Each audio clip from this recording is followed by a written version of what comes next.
आमच्याकडे जो पहिला गट आहे 0 ते 3 महिने लहान वासरांसाठी आम्ही काप केज केला. हा कन्सेप्ट फॉरेन कंट्रीजमध्ये जास्त चालतो.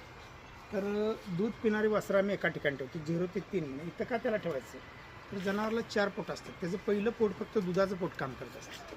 तर पहिल्या 2 महिन्यामध्ये त्यानं फक्त दूध आणि पाणीच प्यायचं आणि त्याचं चारा पटवायचं जे पोट असते ते 2 महिन्यानंतर ते सुरू होते. 2 महिन्यानंतर त्याला हळूहळू चाऱ्याची सवय लावायची, पशुखाद्याची सवय लावायची आणि 3 महिन्यानंतर कंप्लीट त्याचं दूध बंद करायचं आणि त्याला 3 महिन्यानंतर आम्ही दुसऱ्या कप्प्यामध्ये ठेवतो. आमच्याकडे 3 महिन्याच्या पुढचे 7 महिन्यापर्यंत एक वेगळा गोठा आहे. या इकडे हा दुसरा गोठा. हा दुसरा गोठा 3 महिन्याच्या पुढची 7 महिन्यापर्यंतची वासरे याच्यामध्ये असतात आणि त्याच्यानंतर हा तिसरा गोठा 3 महिन्याच्या पुढची 7 महिन्याच्या पुढची गाभ देपर्यंतची वासरं आमची याच्यामध्ये. आता ही वेगळे वेगळे कंपार्टमेंट का केले आहेत, तर जनावरच्या प्रत्येक वयोमानानुसार प्रत्येकाचं अन्न वेगळं, प्रत्येकाचं खाद्य वेगळं. तर ज्याच्या त्याच्या गटानुसार ज्याचा त्याला खाद्य वेगळं देता यावं.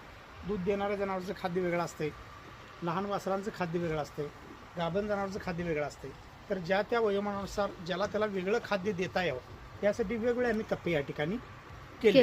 दूध देणाऱ्या वासरासाठी वेगळा कप्पा, दूध देणाऱ्या गाईसाठी मुक्त गोठा वेगळा, लहान वासरासाठी मुक्त गोठा वेगळा. अशा पद्धतीने वेगळं वेगळं कंपार्टमेंट केल्यामुळे त्यांना फिडिंग करणं सोपं जाते. त्यासाठी आम्ही वेगवेगळे कप्पे याच्यामध्ये केलेले.